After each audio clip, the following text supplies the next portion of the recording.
Kilala si Lolo Pops o kaya na may Lolo Lito sa social media bilang isang masayahing tindero ng lollipop sa Angeles City. Pero tila sinusubok ang kanyang katatagan nang nakawin ang kanilang ipon na para sana sa kanilang puhunan sa pagtitinda ng lollipop. Ang detalye ng kwentong ito sa report na ito.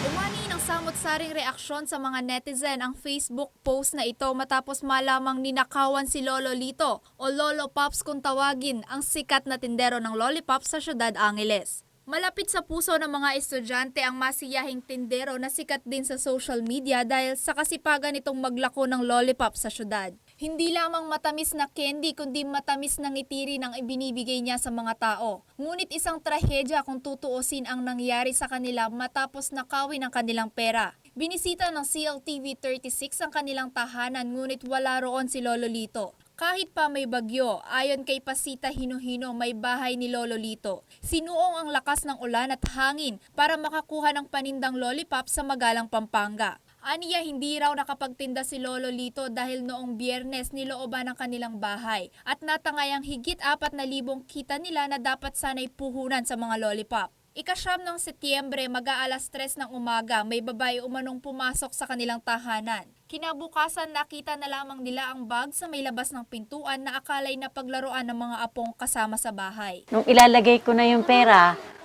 sa bag, aba tingnan ko ang bag, wala ang pera.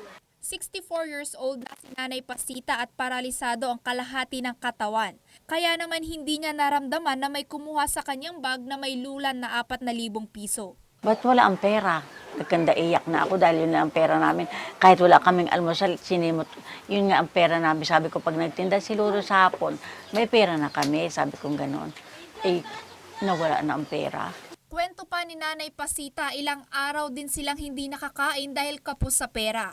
Nahihirapan man, hindi naman sila pinapabayaan na may mga mabubuting kalooban. Binigyan kami ng kapitbahay namin doon sa kanto. Binibigyan kami ng kanin, ng ulam. Naipagbigay alam na rin sa mga opisyal ng Barangay Santo Rosario, Angeles City ang pagnanakaw. Ayon kay Nanay Pasita, patuloy naman silang babangon kahit hirap na sila sa buhay. Sa tulong ng ilang mga nagmamagandang loob, maisusulong sana muli ni Lolo Lito ang kanyang matamis na paninda para magbigay ng munting kasiyahan sa mga tao. Samantala, para naman sa mga iba pang nagtatanong kung saan maaaring makapagbigay ng donasyon o tulong sa mag-asawa, maaari silang bisitahin sa kanilang tahanan sa may Santo Rosario, Angeles City, malapit lamang sa may Barangay Hall. Ako si Angelica Simpao, nag-uulat para sa Metro Central Luzon News.